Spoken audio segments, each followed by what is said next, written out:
Hello friends, welcome to all on my channel Electech. आप सभी लोगों का स्वागत है मेरे चैनल इलेक्टेक में। आज हम लोग डिस्कस करने वाले हैं ट्रांसफार्मर के बारे में, एक मोस्ट बेसिक और उतना ही इम्पॉर्टेंट फैक्ट, और वो है ट्रांसफार्मर के रेटिंग के बारे में, कैपेसिटी के बारे में। जैसे कि आप लोग सभी लोग जानते हैं कि जितने भी इलेक्ट्रिकल के इक्विपमेंट्स, डिवाइसेस, मशीन्स जो होते हैं, उनका जो कैपेसिटी होता है, जो रेटिंग होता है, वो वैटेज में या वैट में हम लोग जनरली रिप्रेजेंट करते हैं। लेकिन आप लोगों ने देखा है कि जो ट्रांसफार्मर, ये जो डिवाइस है, उसकी जो कैपेसिटी है, रेटिंग जो है, वो वैटेज में कभी हम लोग रिप्रेजेंट नहीं करते हैं। और ट्रांसफार्मर का जो रेटिंग होता है वो हमेशा वोल्ट एम्पियर में, या फिर अगर बड़े साइज़ का ट्रांसफार्मर हो तो किलो वोल्ट एम्पियर या फिर MVA में भी हम लोग रिप्रेजेंट करते हैं। तो आज के लेक्चर में हम लोग ये डिस्कस करने वाले हैं कि ऐसा क्या रीज़न है जिसके चलते ट्रांसफार्मर, ये जो डिवाइस है, उसकी जो कैपेसिटी है, उसका जो रेटिंग है, वो वोल्ट एम्पियर में रिप्रेजेंट होता है। और जो जनरल इक्विपमेंट्स होते हैं, आउट ऑफ 100% 95% इक्विपमेंट्स लगभग जो होते हैं, वो इलेक्ट्रिकल के हम लोग उसका जो रेटिंग होता है वो वैटेज में रिप्रेजेंट करते हैं। तो देखिए, अभी तक अगर आपने मेरे चैनल इलेक्टेक को अगर सब्सक्राइब नहीं किया है और अगर बेल आइकॉन को प्रेस नहीं किया है तो मेरे चैनल इलेक्टेक को सब्सक्राइब कीजिए और बेल आइकॉन को प्रेस कीजिए, ताकि चैनल के जो नोटिफिकेशंस है वो सही वक्त पर आप तक पहुंच सके। तो विदाउट वेस्टिंग अ टाइम अभी हम लोग स्टार्ट करते हैं। तो देखिए, एक एग्जाम्पल को कंसिडर करते हुए डिस्कस करते हैं। तो देखिए, ये एक एग्जाम्पल यहाँ पे हम लोगों ने लिया हुआ है, जिसमें ये जो सिंगल फेस ट्रांसफार्मर मैंने लिया हुआ है, जस्ट एक एग्जाम्पल हम लोग कंसिडर कर रहे हैं। उसमें ये सिंगल फेस ट्रांसफार्मर मैंने लिया हुआ है, जिसका ये प्राइमरी और ये सेकेंडरी साइड आप लोग समझ सकते हैं। तो ट्रांसफार्मर का ये जो प्राइमरी साइड है, उसको जो फीडिंग या जहाँ से फीडिंग मिल रही है पावर की, वो है सोर्स। और ये ट्रांसफार्मर का जो सेकेंडरी साइड है, वो ये लोड को फेड कर रहा है, ऐसा हम लोग कंसिडर करते हैं। तो देखिए, ये जो लोड है वो 1000 वैट और 250 वोल्ट ये लोड का रेटिंग है। तो ये जो ट्रांसफार्मर है, उसका सेकेंडरी जो है, उसको फीड करना है 1000 वैट ये लोड को, और जो वोल्टेज पे फीड करना है वो है 250 वोल्ट। बिल्कुल सिंपल है। तो देखिए, step by step different load के केसेस को कंसिडर करते हैं हम लोग। आप कंसिडर कीजिए कि ये जो लोड है 1000 वैट का लोड है। तो देखिए कैसा है, अगर वोल्टेज आपका 250 वोल्ट है, अगर वोल्टेज ये 250 वोल्ट है, और अगर ये जो लोड है उसका जो पावर फैक्टर है वो अगर सपोज यूनिटी अगर है, तो क्या होगा, ये जो लोड है उसका जो रिक्वायरमेंट है वो है 1000 वैट। तो ये लोड अपनी रिक्वायरमेंट फुलफिल करने के लिए, 1000 वैट की रिक्वायरमेंट फुलफिल करने के लिए, जब वोल्टेज 250 वोल्ट है, तो डेफिनेटली ये जो ट्रांसफार्मर का सेकेंडरी साइड है, यहां से कितना करंट या एम्परेज विड्रॉ होगा, डेफिनेटली 4 एम्पियर विड्रॉ होगा। ये जो लोड है, ये ट्रांसफार्मर के सेकेंडरी साइड से कितना एम्परेज विड्रॉ करेगा, 4 एम्पियर उतना विड्रॉ करेगा। क्योंकि देखिए, जैसे कि लोड पावर का फॉर्मूलेशन है VI cos phi। तो देखिए, ये वोल्टेज हो गया 250 वोल्ट, ये आपका करंट, और ये आपका पावर फैक्टर cos phi। तो अगर ये तीनों का मल्टीप्लिकेशन आप लोग करते हो तो 1000 वैट उतना आपको मिलेगा। तो ये जो लोड है 1000 वैट का, वो अपनी रिक्वायरमेंट फुलफिल करने के लिए ट्रांसफार्मर के सेकेंडरी साइड से 4 एम्पियर करंट उतना विड्रॉ करेगा, अगर पावर फैक्टर ये यूनिटी है तो। क्योंकि वोल्टेज आपका कांस्टेंट है सेकेंडरी साइड ट्रांसफार्मर का, और वो है 250 वोल्ट। यूटिलाइजेशन लेवल समझ सकते हैं आप। तो देखिए, ये तो हो गया जब पावर फैक्टर यूनिटी है तब, जब आपका लोड जो है उसका पावर फैक्टर अगर यूनिटी है तब। लेकिन देखिए, पावर फैक्टर के चेंज होने के साथ साथ जो एम्परेज है, जो लोड विड्रॉ करेगा ट्रांसफार्मर के सेकेंडरी साइड से, जो एम्परेज है वो वेरी होते जाएगा। जैसे कि देखिए, एग्जांपल के लिए, जब लोड का पावर फैक्टर यूनिटी ना होते हुए अगर 0.5 पावर फैक्टर अगर है आपका, अगर 0.5 इतना पावर फैक्टर अगर है, तो देखिए वोल्टेज तो 250 है, लेकिन पावर फैक्टर 0.5 होने से क्या हुआ, आपका जो लोड है वो ट्रांसफार्मर के सेकेंडरी साइड से जो करंट विड्रॉ करेगा, जो एम्परेज उसको लगेगा, वो लगेगा 8 एम्पियर। क्योंकि जब 8 एम्पियर करंट इतना विड्रॉ अगर होगा ट्रांसफार्मर के सेकेंडरी साइड से, और वोल्टेज अगर 250 है, पावर फैक्टर तो 0.5 अगर आपका है, अगर पावर फैक्टर जो है वो अगर 0.5 अगर है तो डेफिनेटली देखिए एम्परेज चेंज हो गया। तो अभी इस तरीके से लोड अपना जो है वो 1000 वाट उसकी रिक्वायरमेंट फुलफिल करने के लिए जो ट्रांसफार्मर का सेकेंडरी साइड से वहां से कितना करंट विड्रॉ करेगा, 8 एम्पियर।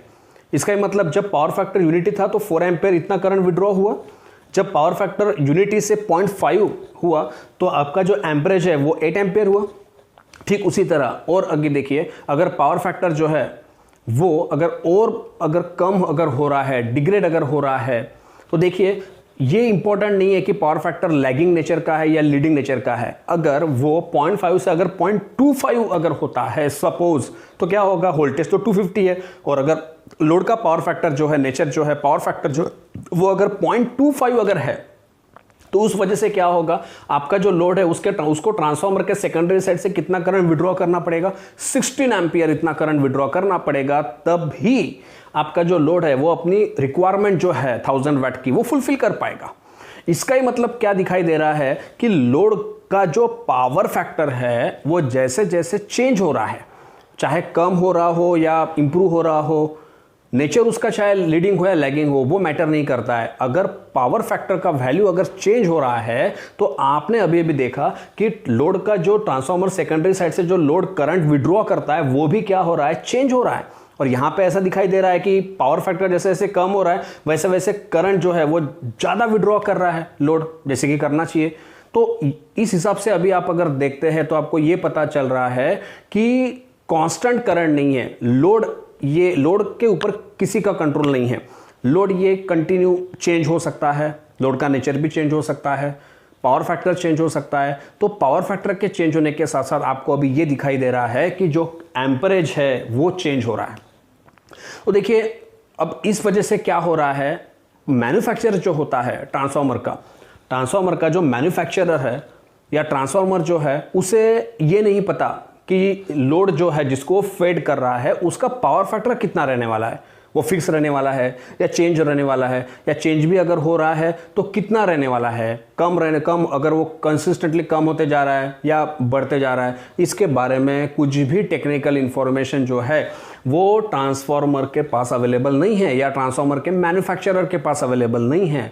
तो यही रीज़न है कि जो ट्रांसफार्मर का जो मैन्युफैक्चरर होता है ये कभी भी जो ट्रांसफार्मर का सेकेंडरी वाइंडिंग होता है उसका वोल्टेज और उसका जो करंट है, एम्परेज है, सेकेंडरी वाइंडिंग करंट जो है वो रिप्रेजेंट करता है। तो जैसे कि देखिए ये ट्रांसफार्मर, ये अपने एग्जांपल में जो मैंने अभी कंसीडर किया हुआ है डिस्कशन के लिए, उसमें आप देख सकते हैं कि ये ट्रांसफार्मर का सेकेंडरी साइड का वोल्टेज 250 वोल्ट हमने लिया हुआ है और करंट देखिए 4 एम्पियर अगर है तो ये ट्रांसफार्मर का सेकेंडरी साइड करंट है। तो इसीलिए देखिए अगर वोल्ट एम्पियर में मैं रिप्रेजेंट करना चाहूँ तो कितना हो सकता है, 1000 वोल्ट एम्पियर। देखिए वोल्ट एम्पियर मल्टीप्लाई कर दीजिए 250 मल्टीप्लाई बाय 4, ये आ जाएगा 1000 वोल्ट एम्पियर। तो इस तरह से ये सही होगा। अगर आपको लोड के बारे में इंफॉर्मेशन नहीं है, लोड के नेचर के बारे में इंफॉर्मेशन नहीं है, लोड के पावर फैक्टर के बारे में इंफॉर्मेशन नहीं है, तो डेफिनेटली आप कभी भी वैटेज में नहीं बता सकते, आपको वोल्ट एम्पियर में ही बताना होगा। क्योंकि देखिए अगर 1000 वोल्ट एम्पियर अगर आप बताते हो तो सही है। अभी हम लोग ये भी देखते हैं, ये भी डिस्कस करते हैं कि अगर मैन्युफैक्चरर अगर 1000 वोल्ट एम्पियर के बजाय अगर 1000 वैट को अगर रिप्रेजेंट करता है तो डेफिनेटली वो सेफ नहीं होगा, मैन्युफैक्चरर के लिए सही नहीं होगा। क्योंकि देखिए किस तरीके से सही नहीं होगा वो भी हम लोग डिस्कस करते हैं। देखिए अगर 1000 वोल्ट एम्पियर बताता है तो सही है, लेकिन अगर ये ट्रांसफार्मर का मैन्युफैक्चरर अगर बोलता है कि ये ट्रांसफार्मर का रेटिंग अगर ये 1000 वैट है तो देखिए ये बिल्कुल गलत होगा। क्योंकि ये सिर्फ एक ही वक्त एक ही केस में ये सही हो सकता है जब आपका पावर फैक्टर यूनिटी है। जब आपका पावर फैक्टर यूनिटी है तभी आप तीनों का मल्टीप्लाई कीजिए, आपको 1000 वैट मिलेगा। बट व्हाट हैपन, आपका जो पावर फैक्टर है वो अगर कम हो रहा है, क्योंकि जैसे देखिए यूनिटी के बाद अगर 0.5 होता है या फिर 0.25 होता है तब क्या होगा, तब तो ट्रांसफार्मर का जो करंट है वो 4 एम्पियर ना होते हुए आपका 8 एम्पियर और 16 एम्पियर रहेगा।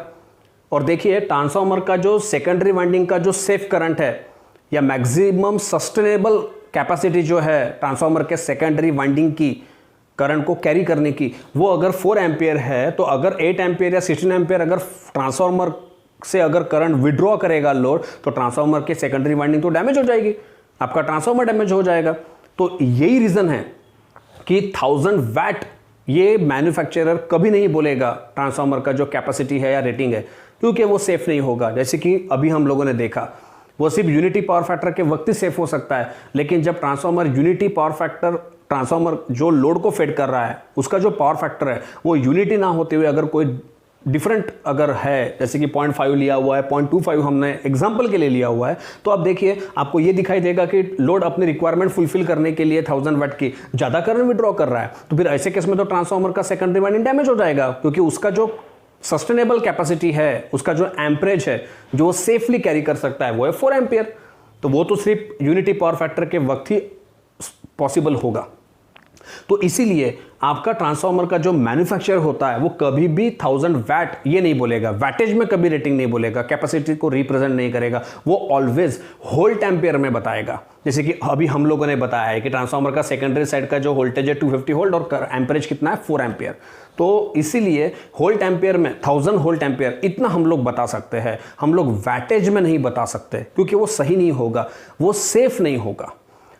सबसे इंपॉर्टेंट ये फैक्ट है, काफ़ी सारे लोगों को कंफ्यूजन होता है कि ट्रांसफार्मर का जो और ये देखिए ट्रांसफार्मर की ही कैपेसिटी नहीं, पावर सिस्टम में ऐसे जितने भी डिवाइसेस या मशीन्स है, इलेक्ट्रिकल मशीन, जिसमें लोड के बारे में, लोड के पावर फैक्टर के बारे में हमको टेक्निकल इंफॉर्मेशन अवेलेबल नहीं होती है, या लोड फिक्स्ड नहीं होता है, चेंज होता है, या लोड के बारे में हमको टेक्निकल इंफॉर्मेशन पता नहीं होती है, लोड के पावर फैक्टर के बारे में पता नहीं होता है, नेचर के बारे में भी पता नहीं होता है, तो ऐसे केस में, ऐसे इक्विपमेंट्स के केस में, ऐसे इलेक्ट्रिकल मशीन्स के केस में ऑलवेज कभी भी वो मशीन्स का जो रेटिंग होता है या कैपेसिटी होता है वह वैटेज में हम लोग कभी रिप्रेजेंट नहीं करते हैं, और ऑलवेज ऐसे मशीन्स के जो रेटिंग होते हैं वो ऑलवेज वोल्ट एम्पियर में ही रिप्रेजेंट हम लोग करते हैं।